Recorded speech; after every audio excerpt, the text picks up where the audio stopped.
continuidade. Ontem nós inicialmente vimos a estratigraficação, né? Ou seja, as camadas que nós temos que identificar, né?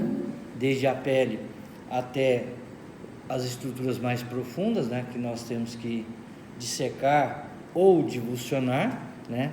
E aí nós vimos a importância disso, alguns procedimentos que são muito comuns, como traqueostomia, esofagotomia e assim por diante. Hoje, dando sequência, inicialmente nós vamos localizar, né, os chamados pontos ósseos visíveis e palpáveis, né? Quando a gente fala de ponto ósseo visível, é aqueles que nós olhamos o animal, certo? Pela superfície da pele, a gente consegue observar e identificar aquele determinado acidente ósseo. No caso dos animais, a asa do Atlas. Lembrando que o Atlas é a primeira vértebra cervical, certo? E essa projeção lateral de um lado e do outro é denominada de asa do Atlas. Excetuando-se nos animais carnívoros, nos outros animais essa estrutura é visível, tá certo? Próximo, então você chega ao próximo animal, você consegue visualizar. Ponto. Também é um ponto ósseo palpável em todos os animais. Então, quando você chega, nós vamos daqui a pouco estudar, né, a estratificação para fazer uma punção do líquor ou para administrar contraste. Uma das estruturas que nós vamos palpar é a asa do Atlas. Aí nós vamos localizar essa abertura aqui e a partir daí nós vamos atravessar a agulha, certo? Então a asa do Atlas ela serve como uma referência para a gente localizar o Atlas e a partir daí localizar essa abertura aqui, que é o espaço interarcual occipito atlântico. Esse espaço aqui, ó. Fala de novo, não? Espaço interarcual occipito atlântico.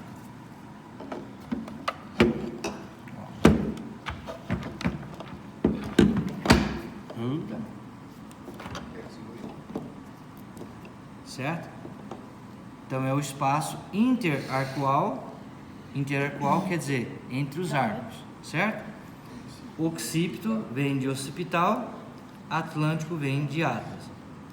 Então nós temos que atravessar por essa passagem para que a gente possa atingir um espaço chamado espaço subaracnoide, que é o espaço entre a aracnoide e a pia mater.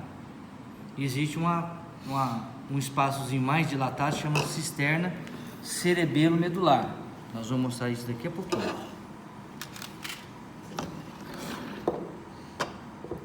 Certo? Então essa abertura aqui é o espaço interarcual occipito de occipital, atlântico de Atlas. Então essa estrutura que é a chamada asa do Atlas, ela é uma referência para que a gente possa localizar essa passagem, essa abertura. Outra estrutura também que é palpável são os processos espinhosos das vértebras, desde a C3 até a C6, certo? Então essa protuberância aqui, né, essa projeção óssea que se origina da lâmina do arco vertebral é o processo espinhoso. Então nós conseguimos palpar no animal, a gente tem que fazer uma relativa força, nós vamos conseguir localizar essas elevações. E isso é importante para a gente localizar o espaço entre uma vértebra e outra, certo? Por exemplo, para fazer uma cirurgia de hérnia de disco, né, nós temos que ter um lugar mais próximo do local que está sendo acometido, né? Nós fazemos uma radiografia ou faz uma tomografia e percebe então que está com lesão de hérnia de disco entre C3 e C4. A partir daí, a partir da palpação, eu tenho mais ou menos uma linha em que eu vou ter que fazer a incisão na pele, divulsionar a musculatura para ter acesso a essa localidade, tá certo? Minha nobre monitora vai passando o dedinho lá para nós. Isso. Outra coisa importante, né, que nós vamos sempre estudar nas aulas de anatomia aplicada é a chamada anatomia da imagem, né?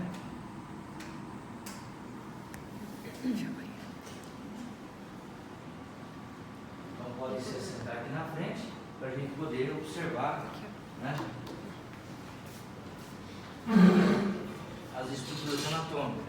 E ontem, né, no final da aula, a Bárbara, né, que estava com o estudo rígido aberto, e lá eu peço para vocês fazerem uma análise das radiografias. Ou seja, não precisa escrever nada. O estudo rígido, ele é, primeiro, local de você fazer as respostas, mas também local de orientar você a estudar. No caso, nós temos várias radiografias de cabeça. No dia da prova eu posso colocar uma imagem de uma radiografia, apontar uma seta e pedir para você identificar. A gente chuta um monte de coisa. Tá certo? Beleza? Então nós temos que lembrar, aqui nós temos, ó, a primeira vértebra cervical. Quem é essa vértebra? Atlas. Axis. Aí vem C3, C4, C5, C6, C7. Tudo bem? Uhum. Beleza. Aqui nós estamos observando o finalzinho da cabeça, a mandíbula, certo? Aqui o início. Que órgão é esse aqui? Isso, esôfago, certo? Tudo bem? Então o esôfago está aqui e na parte ventral, qual é o órgão que fica ventral ao esôfago? Traqueia, certo? Aqui nós temos então o osso escápula. Normalmente radiografia de pescoço vai pegar um pouco das estruturas da cabeça e também vai pegar um pouquinho das estruturas do início da cavidade torácica, da região do tórax, né? Então basicamente nós temos que observar o que numa radiografia de tórax? Primeiro, as vértebras e em especial esse espaço aqui, ó. Uhum. Que espaço é esse? Esse espaço intervertebral. O que fica localizado aqui? Disco intervertebral. Disco intervertebral. Então, quando o animal está com a sua coluna, né, em estado normal, nós vamos perceber que existe esse espaço aqui preto. Esse espaço preto é o que? É onde tem a cartilagem. Quando esse espaço está diminuído, o que sugere isso? Quando o espaço está diminuído, o que sugere?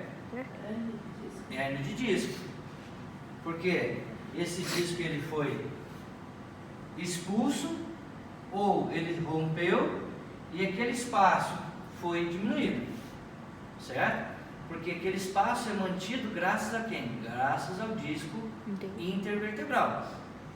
Se ele sofre uma ruptura, que a gente chama de extrusão, o núcleo pulposo extravasa, tá certo? Ou para baixo ou para cima. Normalmente esse núcleo pulposo ele é jogado para cima, e aí nós vamos perceber que o canal vertebral ele diminui o seu diâmetro. E se nós tirarmos uma radiografia ou uma tomografia, que é mais comum, num corte transversal, você vai perceber que o canal vertebral ele está com o seu diâmetro diminuído e a medula está comprimida. Consequentemente, nós vamos perceber que esse animal vai apresentar incoordenação motora nos 4 membros, porque o fio elétrico que comunica o cérebro com a musculatura dos membros, quem é? A medula. Se a medula está lesionada, comprimida, o que vai acontecer? A inervação não está passando de maneira uniforme. Então nós vamos perceber que esse animal apresenta uma incoordenação motora ou aspecto de dor característico, certo? O disco também ele pode, o quê? Ele pode sair do lugar, que a gente chama de protusão. Extrusão é quando esse disco se rompe e o núcleo pulposo extravasa. Extrusão. Protusão é quando esse disco sai do lugar. Ele pode se deslocar na posição dorsal ou na posição ventral, mas é mais comum na posição dorsal. Do mesmo modo, compressão de medula, lesão medular, incoordenação motora ou sequelas referentes à lesão de medula, certo? Nesse caso, vocês estão percebendo que parece que tem um negocinho aqui assim, ó. Uhum. Possivelmente isso aqui é o quê? Uma sonda, né? É. Tá bom? Uma sonda que foi atravessada pela boca. Só agora eu fiquei com dúvida. Essa parte mais espessa é a traqueia, não? É isso aí que eu estou aí agora, olhar e observar, que eu errei, desculpa pelo poder da palavra, errei. Isso aqui é a traqueia, desculpa. Que a hora que eu fui olhar aqui agora, foi só até aqui. Então, e ela tem cor escura. Normalmente o esôfago tem o quê? Uma cor parecida com essa aqui, ó. Ele só vai manifestar uma cor característica quando ele está com obstrução, ou quando ele está com dilatação, ou presença de algum corpo estranho. Nós vamos mostrar daqui a pouco. E a traqueia vai até aqui, olha só. Olha aqui onde ela vai. Aqui está mais ou menos a região do coração. Aqui é onde ela se ramifica em brônquios principais, direita e esquerda. Essa parte escura aqui, o que é isso aqui? Ar. Onde tem ar na cavidade torácica? Pulmão. Então esse aqui está mostrando que o pulmão também está normal. Depois nós vamos mostrar algumas radiografias em que o pulmão está dessa cor aqui, ó. Sugestivo de presença de líquido ou conteúdo que não é ar. Tá certo? Beleza, beleza, beleza, beleza? Então, isso a gente observa em todas as vértebras, viu, pessoal? Então, quando eu faço uma radiografia de coluna vertebral, eu tenho que observar esse espaço aqui. Porque é ele que vai, então, ditar se tem algum problema de hérnia. Para mim confirmar com exatidão, o ideal é ter uma tomografia. Mas a radiografia ela já nos dá uma boa ideia. Pode passar, senhorita? Bom, vamos passar um pouquinho, depois a gente volta no vídeo aqui. Beleza.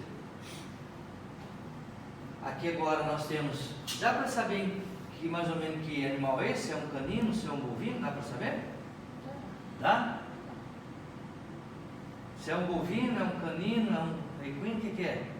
Eu acho que é um canino. Está parecendo um canino, né? Olha o formato do crânio. Tá certo? Então, senhores, pela radiografia dá para a gente saber qual é o animal que é. E aqui nós estamos observando uma coisa estranha aqui. O que é isso aqui, ó? O que é isso? São pinos, né? Então, provavelmente esse animal tem uma fratura aqui. Tá vendo que está tendo uma certa incontinuidade aqui?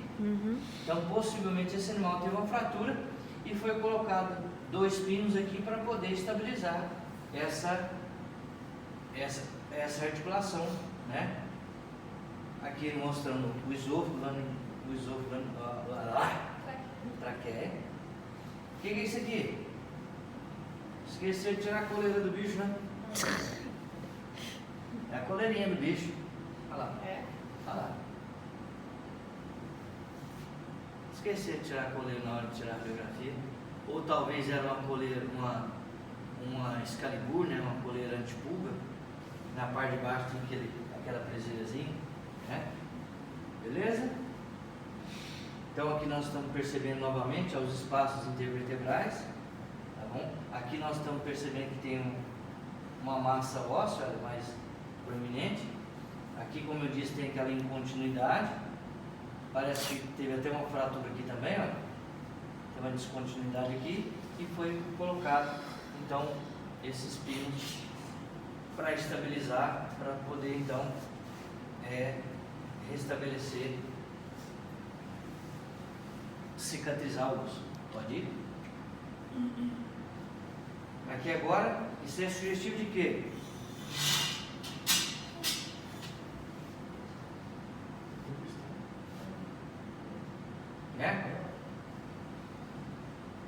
Certeza? Essa seta está marcando um pouco estranho, tá? Não. Olha só a luz da traqueia. Percebam que nessa região a luz diminui. Como é que chama isso? Oi? Colapso traqueal. Isso, colapso traqueal. Então isso aqui que nós vamos observar na radiografia, quando o animal apresenta um colapso traqueal, que é a diminuição da luz da traqueia. Transparência colapso. Isso, por isso o termo colapso, né? Isso se dá vamos falar, pela desmineralização dos anéis, e esse anel fica muito flexível e ele não consegue dar aquela abertura característica na traqueia. Normalmente acontece no terço caudal do pescoço. É o mais comum da gente observar. Passar? Beleza, vou voltar lá agora. Vamos na isso do vídeo. Eu gravar o vídeo? Vamos ver o que que eu... Aí, pode ver. Verdade, vou ver. Agora você é